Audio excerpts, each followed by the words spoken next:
नमस्कार दर्शक बंधु मु कविराज श्री संतोष कुमार साहू। आज आम केश उपुड़ा और चंदापण दूरीकरण निमंते किसी आयुर्वेदीय उपचार विषय आलोचना करिबा। केश मुख्यतः शरीर को सुंदर करिथाए। केश जोगु शरीर असुंदरता देखा देइथाए। तेणु उपुड़ा और झड़ीबा आ चंदापण उभय आज्ञा बहुत असुंदर कराई थाए। तेणु एथि निमंते गोटे सुंदर आयुर्वेदिक उपचार कौची। से उपचार रे बहुत लोक उपकार पाई सारे। उपकारटी हेउची बाड़ी रे हेइतिबा लेंबु गछर पत्र, जुई गछर पत्र जोटा कि आम नागयरी बोली कहूचे, आ बरकोली जो कोली आज्ञा शीत दिन हुए बरकोली गछर पत्र ये सब को आनिबे। काईच को समभाग रे नेबे। काईच आज्ञा काईच को समभाग रे नेबे। एकु राशि तेल और नड़िया तेल रे पाक करी मिनिमम 2 मास रु 4 मास लगेबा को पड़िबो। एतिरे तंजापण दूर होइताए, चुट्टी मध्य उपुड़िया कमी थाए।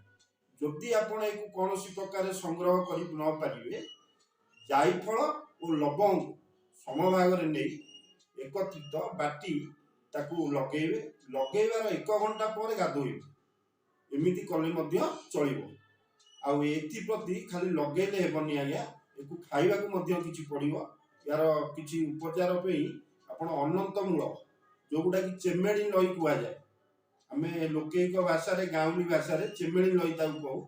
सेटा होछि अनंत मूल। ताकू गुंड कर देबे।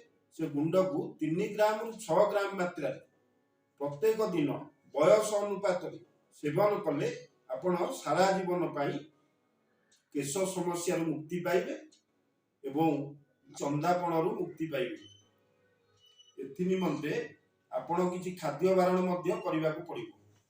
खाद्य बारणटी हैला राति अनिद्रा हेबा, कोनोसी प्रकार आजिकाली जंक फूड, मैदा, बेसन, सुजी जातीय द्रव्य खाइबे नाही। राति अनिद्रा हेबे नाही।